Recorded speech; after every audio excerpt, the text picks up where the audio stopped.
hapa Bwana mahakama ya Kisutu. Wewe ni Mungu wa haki na wewe ni hakimu wa mwisho. Jehova, nakabidhi kipindi kila muda huu mikononi mwako. Mahakama inakwenda kuanza, Bwana uanze nasi, ukasimame uliye Mungu mwenye haki. Biblia inasema haki huinua taifa.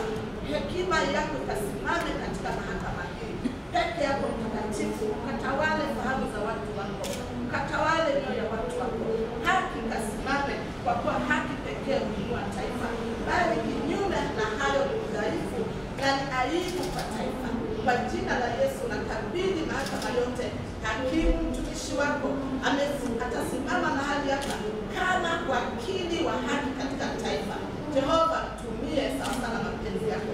Mawakili wote na wakabidhi mikononi mwako. Ukatawale Bwana, ukajidhihirisha kwamba pekee haki inaweza kuinua taifa letu. Zaidi yako hakimu atakapokuwa kinyume, Mungu wa mbinguni, wewe pekee utarudia. Lakini Bwana, ninajua mtumishi wako anasimamia haki.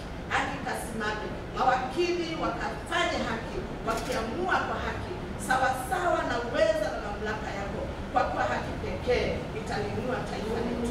Enda kinyume na kila roho za kuzimu zinazoweza kupitisha haki, zinazoweza kufanya siyofaa. Hazina mamlaka, zina nafasi katika jina la Yesu. Asante Bwana kwa kutatawala fahamu za watu wako, hekima yako na maarifa yatoke kwako, na ujuzi unaozidi, ili haki yako ipate kusimama.